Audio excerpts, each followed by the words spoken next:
Welcome to Windy Night Stories. Tonight's story is by M.R. James. An Evening's Entertainment. Nothing is more common in old-fashioned books than the description of the winter fireside, where the aged grandam narrates to a circle of children that hangs on her lips story after story of ghosts and fairies, and inspires her audience with a pleasing terror. But we are never allowed to know what those stories were. We hear, indeed, of sheeted specters with saucer eyes, and, still more intriguing, of raw head and bloody bones, an expression which the Oxford Dictionary traces back to 1550, but the context of these striking images eludes us. Here, then, is a problem that has long obsessed me, but I see no means of solving it finally. The aged grandams are gone, and the collections of folklore begin their work in England too late to save most of the actual stories which the grandams told. Yet such things do not easily die quite out, and imagination, working on scattered hints, may be able to devise a picture of an evening's entertainment, such a one as Mrs. Marsette's evening conversations, Mr. Joyce's dialogues on chemistry, and somebody else's philosophy and sport made science in earnest, aimed at extinguishing by substituting for error and superstition the light of utility and truth, in some such terms as these. Charles, I think, Papa, that I now understand the properties of the lever, which you have so kindly explained to me on Saturday, but I have been very much puzzled since then in thinking about the pendulum, and have wondered why it is that, when you stop it, the clock does not go on any more. Papa, you, young sinner, have you been meddling with the clock in the hall? Come here to me. No, this must be a gloss that has somehow crept into the text. Well, my boy, though I do not wholly approve of your conducting without my supervision experiments which may possibly impair the usefulness of a valuable scientific instrument, I will do my best to explain the principles of the pendulum to you. Fetch me a piece of stout whipcord from the drawer in my study, and ask the cook to be so good as to lend you one of the weights which she uses in her kitchen. And so we are off. How different the scene in a household to which the beams of science have not yet penetrated. The squire, exhausted by a long day after the partridges, and replete with food and drink, is snoring on one side of the fireplace. His old mother sits opposite to him knitting, and the children, Charles and Fanny, not Harry and Lucy, they would never have stood it, are gathered about her knee. Grandmother, now, my dears, you must be very good and quiet, or you'll wake your father, and you know what'll happen then. Charles, yes, I know. He'll be woundy cross-tempered and send us off to bed. Grandmother stops knitting and speaks with severity. What's that? Fie upon you, Charles. That's not a way to speak. Now, I was going to have told you a story, but if you use such like words, I shan't. Suppressed outcry. Oh, Granny! Hush, hush. Now I believe you have woke your father. Squire, thickly. Look here, mother, if you can't keep them brats quiet. Grandmother. Yes, John, yes, it's too bad. I've been telling them that if it happens again, off to bed they shall go. Squire relapses. Grandmother. There, now, you see, children? What did I tell you? You must be good and sit still. And I'll tell you what. Tomorrow you should go blackberrying, and if you bring home a nice basketful, I'll make you some jam. Charles. Oh, yes, Granny, do. And I know where the best blackberries are. I saw 'em today. Grandmother. And where's that, Charles? Charles. Why, in the little lane that goes up past Colin's cottage. Grandmother, laying down her knitting. Charles, whatever you do, don't you dare pick one single blackberry in that lane. Don't you know? But there, how should you? What was I thinking of? Well, anyway, you mind what I say. Charles and Fanny. But why, Granny? Why shouldn't we pick 'em there? Grandmother. Hush, hush. Very well, then, I'll tell you all about it, only you mustn't interrupt. Now let me see. When I was quite a little girl, that lane had a bad name, though it seems people don't remember about it now. And one day, dear me, just as it might be tonight, I told my poor mother that when I came to my supper, a summer evening it was, I told her I'd been for my walk, and how I'd come back down that lane. And I asked her how it was that there were currant and gooseberry bushes growing in that little patch at the top of the lane. And oh, dear me, such a taking as she was in. She shook me and she slapped me, and says she, 'You naughty, naughty child. Haven't I forbid you 20 times over to set foot in that lane? And here you go dawdling down it at night time,' and so forth. And when she'd finished, I was almost too much taken aback to say anything. But I did make her believe it was the first time I'd ever heard of it. And that was no more than the truth. And then, to be sure, she was sorry she'd been so short with me. And to make up, she told me the whole story after my supper. And since then I've often heard the same from the old people in the place, and had my own reasons besides for thinking there was something in it. Now, up at the far end of that lane, let me see, is it on the right or the left-hand side as you go up? The left-hand side. You'll find a little patch of bushes and rough ground in the field, and something like a broken old hedge round that. And you'll notice that there's some old gooseberry and currant bushes growing among it. Or there used to be, for it's years now since I've been up that way. That means there was a cottage stood there, of course. And in that cottage, before I was born or thought of, there lived a man named Davis. I've heard that he wasn't born in the parish. And it's true there's nobody of that name been living about here since I've known the place. But however that may be, this Mr. Davis lived very much to himself and very seldom went to the public house. And he didn't work for any of the farmers, having, as it seemed, enough money of his own to get along. But he'd go to town on market days and take up his letters at the post house where the mails called. And one day he came back from market and brought a young man with him. And this young man and he lived together for some long time, and went about together. And whether he just did the work of the house for Mr. Davis, or whether Mr. Davis was his teacher in some way, nobody seemed to know. I've heard that he was a pale, ugly fellow that hadn't much to say for himself. Well, now, what did those two men do with themselves? Well, I can't tell you half the foolish things that people got into their heads. And we know, don't we, that you mustn't speak evil when you aren't sure it's true, even when people are dead and gone. But as I said, those two were always about together, late and early, up on the downland and below in the woods. And there was one walk in particular that they take regularly once a month, to the place where you've seen that old figure cut out in the hillside. And it was noticed that in the summertime, when they took that walk, they'd camp out all night, either there or somewhere nearby.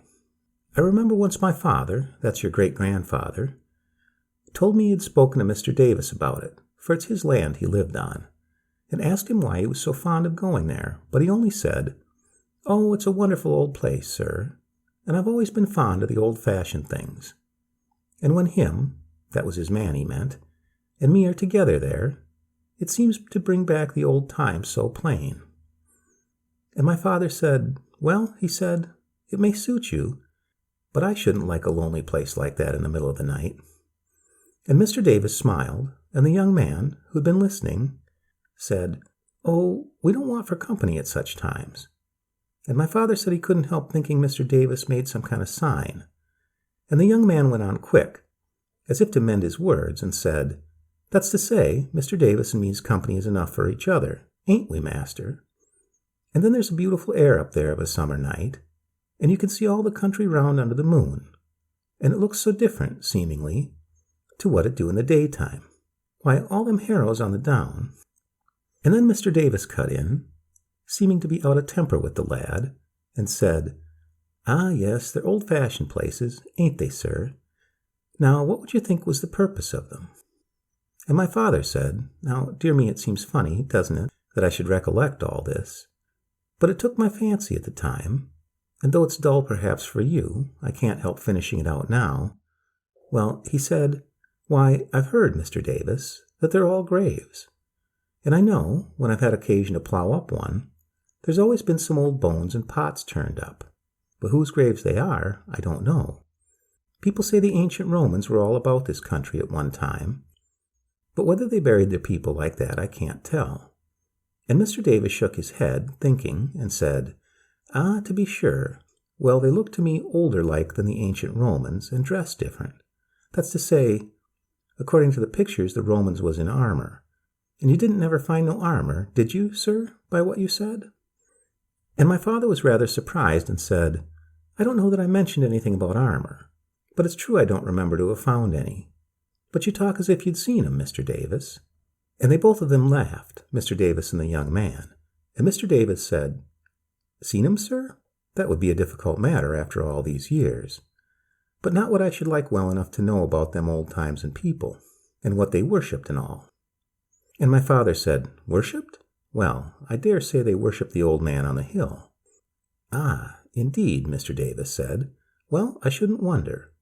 And my father went on and told him that he'd heard and read about the heathens and their sacrifices, what you'll learn some day for yourself, Charles, when you go to school and begin your Latin. And they seemed very much interested, both of them, but my father said he couldn't help thinking the most of what he was saying was no news to them. That was the only time he ever had much talk with Mr. Davis, and it stuck in his mind, particularly, he said, the young man's word about not wanting for company, because in those days there was a lot of talk in the villages round about. Why, but for my father interfering, the people here would have ducked an old lady for a witch. "Charles, what does that mean, Granny? Ducked an old lady for a witch? Are there witches here now?" "Grandmother, no, dear. Why, whatever made me stray off like that? No, that's quite another affair. What I was going to say was that the people in other places round about believed that some sort of meetings went on night time on that hill where the man was, and that those who went there were up to no good. But don't you interrupt me now, for it's getting late." Well, I suppose it was a matter of 3 years that Mr. Davis and this young man went on living together. And then all of a sudden, a dreadful thing happened. I don't know if I ought to tell you. Outcries of, "Oh, yes, Granny, you must," etc. "Well, then, you must promise not to get frightened and go screaming out in the middle of the night." No, we won't. Of course not." One morning very early towards the turn of the year, I think it was in September, one of the woodmen had to go up to his work at the top of the long covert just as it was getting light. And just where there were some few big oaks in a sort of clearing deep in the wood, he saw at a distance a white thing that looked like a man through the mist. And he was in two minds about going on. But go on he did, and made out as he came near that it was a man, and more than that, it was Mr. Davis's young man. Dressed in a sort of white gown he was, and hanging by his neck to the limb of the biggest oak. Quite dead. And near his feet there lay on the ground a hatchet all in a gore of blood. Well, what a terrible sight that was for anyone to come upon in that lonely place. This poor man was nearly out of his wits. He dropped everything he was carrying and ran as hard as ever he could straight down to the parsonage, and woke them up and told what he'd seen. And old Mr. White, who was the parson then, sent him off to get 2 or 3 of the best men, a blacksmith and the churchwardens and what not, while he dressed himself. And all of them went up to this dreadful place with a horse to lay the poor body on it and take it to the house. When they got there, everything was just as the woodman had said, but it was a terrible shock to them all to see how the corpse was dressed, especially to old Mr. White, for it seemed to him to be like a mockery of the church surplice that was on it, only, he told my father, not the same in the fashion of it. And when they came to take the body down from the oak tree, they found that there was a chain of some metal round the neck and a little ornament like a wheel hanging to it on the front, and it was very old-looking, they said. Now in the meantime they had sent off a boy to run to Mr. Davis's house and see whether he was at home, for of course they couldn't but have their suspicions. And Mr. White said they must send 2 to the constable of the next parish, and get a message to another magistrate. He was a magistrate himself, and so there was running hither and thither. But my father, as it happened, was away from home that night. Otherwise they would have fetched him first. So then they laid the body across the horse, and they say it was all they could manage to keep the beast from bolting away from the time they were in sight of the tree, for it seemed to be mad with fright. However, they managed to bind the eyes and lead it down through the wood and back into the village street. And there, just by the big tree where the stocks are, they found a lot of the women gathered together, and this boy who they'd sent to Mr. Davis's house lying in the middle, as white as paper, and not a word could they get out of him, good or bad. So then they saw there was something worse yet to come, and they made the best of their way up the lane to Mr. Davis's house.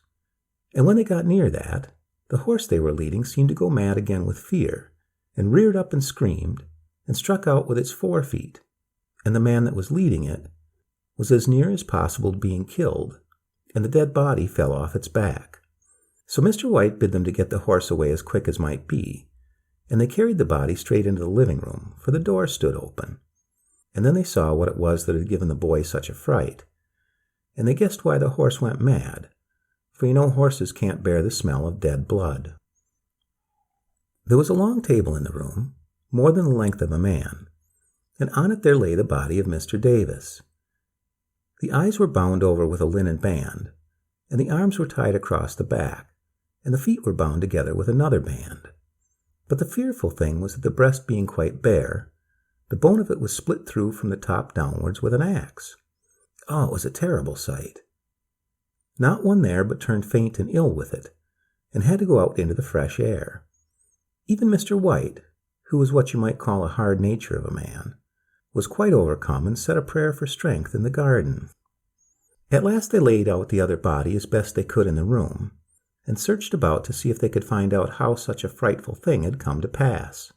And in the cupboards they found a quantity of herbs and jars with liquors, and it came out, when people that understood such matters had looked into it, that some of these liquors were drinks to put a person to sleep, and they had little doubt that that wicked young man had put some of this into Mr. Davis's drink, and then used him as he did, and, after that, the sense of his sin had come upon him, and he had cast himself away. Well now, you couldn't understand all the law business that had to be done by the coroner and the magistrates, but there was a great coming and going of people over it for the next day or two, and then the people of the parish got together, and agreed that they couldn't bear the thought of those two being buried in the churchyard alongside of Christian people. For I must tell you there were papers and writings found in the drawers and cupboards that Mr. White and some other clergymen looked into, and they put their names to a paper that said these men were guilty, by their own allowing, of the dreadful sin of idolatry, and they feared that there was some in the neighboring places that were not free from that wickedness, and called upon them to repent, lest the same fearful thing that was come to these men should befall them also. And then they burnt the writings. So then Mr. White was of the same mind as the parishioners, and late one evening 12 men that were chosen went with him to that evil house, and with them they took 2 biers made very roughly for the purpose, and 2 pieces of black cloth, and down at the crossroad, where you take the turn for Bascombe and Wilcombe, there were other men waiting with torches, and a pit dug, and a great crowd of people gathered together from all round about. And the men that went to the cottage went in with their hats on their heads, and 4 of them took the 2 bodies and laid them on the biers and covered them over with the black cloths. And no one said a word, but they bore them down the lane, and they were cast into the pit and covered over with stones and earth. And then Mr. White spoke to the people that were gathered together. My father was there, for he had come back when he heard the news, and he said he should never forget the strangeness of the sight, with the torches burning and those 2 black things huddled together in the pit, and not a sound from any of the people, except it might be a child or a woman whimpering with fright. And so, when Mr. White had finished speaking, they all turned away and left them lying there. They say horses don't like the spot even now, and I've heard there was something of a mist or a light hung about for a long time after, but I don't know the truth of that. But this I do know. The next day my father's business took him past the opening of the lane, and he saw 3 or 4 little knots of people standing at different places along it, seemingly in a state of mind about something, and he rode up to them and asked what was the matter. And they ran up to him and said, "Oh, Squire, it's the blood. Look at the blood," and kept on like that. So he got off his horse and they showed him, and there, in 4 places, I think it was, he saw great patches in the road of blood, but he could hardly see that it was blood, for almost every spot of it was covered with great black flies that never changed their place or moved. And that blood was what had fallen out of Mr. Davis's body as they bore it down the lane. Well, my father couldn't bear to do more than just take in the nasty sight so as to be sure of it. And then he said to one of those men that was there, "Do you make haste and fetch a basket or a barrel full of clean earth out of the churchyard, and spread it over these places, and I'll wait here till you come back." And very soon he came back, and the old man that was sexton with him, with a shovel and the earth in a hand barrow. And they set it down at the first of the places and made ready to cast the earth upon it. And as they did that, what do you think? The flies that were on top of it rose up in the air in a kind of solid cloud, and moved off up the lane towards the house, and the sexton, he was parish clerk as well, stopped and looked at them and said to my father, "Lord of Flies, sir." And no more would he say. And just the same it was at the other places, every one of them. Charles, but what did he mean, Granny? Grandmother, well, dear, you remember to ask Mr. Lucas when you go to him for your lesson tomorrow. I can't stop now to talk about it. It's long past bedtime for you already. The next thing was, my father made up his mind that no one was going to live in that cottage again, or yet use any of the things that were in it. So, though it was one of the best in the place, he sent round word to the people that it was to be done away with, and anybody that wished could bring a faggot to the burning of it. And that's what was done. They built a pile of wood in the living room, and loosened the thatch so as the fire could take good hold, and then set it alight. And as there was no brick, only the chimney stack and the oven, it wasn't long before it was all gone. I seem to remember seeing the chimney when I was a little girl, but that fell down of itself at last. Now this that I've got to say is the last bit of all. You may be sure that for a long time the people said Mr. Davis and that young man were seen about, the one of them in the wood, and both of them where the house had been, or passing together down the lane, particularly in the spring of the year and at autumn time. I can't speak to that, though if we were sure there are such things as ghosts, it would seem likely that people like that wouldn't rest quiet. But I can tell you this, that one evening in the month of March, just before your grandfather and I were married, we'd been taking a long walk in the woods together and picking flowers and talking as young people will that are courting, and so much taken up with each other that we never took any particular notice where we were going. And on a sudden I cried out, and your grandfather asked what was the matter. The matter was that I'd felt a sharp prick on the back of my hand, and I snatched it to me and saw a black thing on it, and struck it with the other hand and killed it, and I showed it to him. And he was a man who took notice of all such things, and he said, "Well, I've never seen aught like that fly before." And though to my own eye it didn't seem very much out of the common, I've no doubt he was right. And then we looked about us, and lo and behold, if we weren't in the very lane, just in front of the place where that house had stood, and, as they told me after, just where the men set down the biers a minute as they bore them out of the garden gate. You may be sure that we made haste away from there. At least, I made your grandfather come away quick, for I was wholly upset at finding myself there, but he would have lingered out of curiosity if I'd let him. Whether there was anything about there more than we could see, I shall never be sure. Perhaps it was partly the venom of that horrible fly's bite that was working in me that made me feel so strange. For, dear me, how that poor arm and hand of mine did swell up, to be sure. I'm afraid to tell you how large it was round. And the pain of it, too. Nothing my mother could put on it had any power over it at all. And it wasn't until she was persuaded by our old nurse to get the wise man over at Bascom to come and look at it that I got any peace at all. But he seemed to know all about it, and said I wasn't the first that had been taken that way. When the sun's gathering his strength, he said, and when he's in the height of it, and when he's beginning to lose his hold, and when he's in his weakness, them that haunts about the lane had best take heed in themselves. But what it was he bound on my arm and what he said over it, he wouldn't tell us. After that I soon got well again, but since then I've heard often enough of people suffering much the same as I did. Only of late years it doesn't seem to happen but very seldom. And maybe things like that do die out in the course of time. But that's the reason, Charles, why I say to you that I won't have you gathering me blackberries, no, nor eating them either, in that lane. And now you know all about it, I don't fancy you'll want to yourself. There, off to bed you go this minute. What's that, Fanny? A light in your room? The idea of such a thing. You get yourself undressed at once and say your prayers.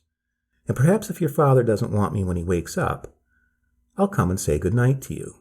And you, Charles, if I hear anything of you frightening your little sister on the way up to your bed, I shall tell your father that very moment, and you know what happened to you the last time.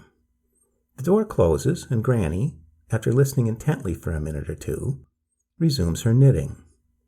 The squire still slumbers. The end.